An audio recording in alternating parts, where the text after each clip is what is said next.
জনাব সালাউদ্দিন আহমেদকে আমরা প্রশ্ন করতে চাই, যেই আদেশের বলে একই সাথে গণভোট হলো এবং নির্বাচন হলো, সেই আদেশের নির্বাচন বৈধ হয়, তাহলে গণভোট কিভাবে অবৈধ হয়? এক মায়ের পেট থেকে দুই যমজ সন্তান এসেছে, এক যমজ সন্তান বৈধ আরেকটা অবৈধ, এটা তো কোনোদিন হইতে পারে না।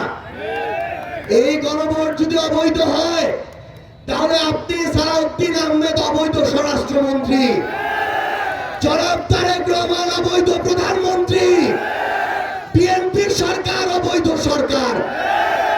এখানে আসার আগে সোশ্যাল মিডিয়ায় বাংলাদেশের বর্তমান স্বরাষ্ট্রমন্ত্রী জনাব সালাউদ্দিন আহমেদের একটা প্রেস ব্রিফিং দেখছিলাম। প্রেস ব্রিফিং এ জনাব সালাউদ্দিন আহমেদ কোন ধরনের রাগ ঢাক না রেখে তিনি আজকে বললেন যে এই যে গণভোট, এই গণভোট হচ্ছে অবৈধ গণভোট।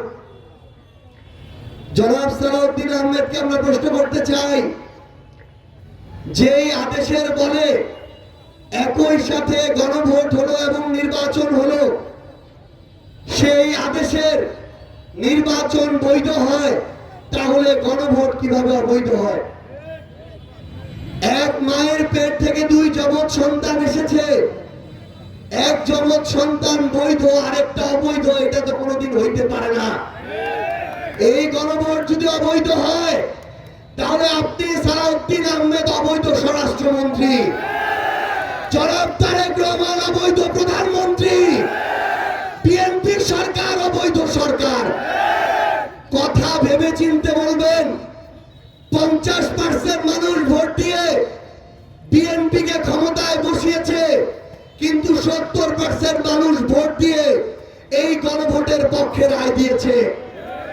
গণভোট সাংবিধানিক না অসাংবিধানিক, এই সংবিধানের খেলা দেখাইতে আসবেন না। 17 বছর এই খেলা দেখাইতে গিয়ে একজনও সাহস করে দেশে ঢুকতে পারেন নাই। ওই সংবিধানের কথা যদি চিন্তা করি, তাহলে বাংলাদেশে 24-এর অভ্যুত্থানকে আপনি সালাউদ্দিন আহমেদ কোন সংবিধান দিয়ে ব্যাখ্যা করবেন, এটা আমরা একটু জানতে চাই।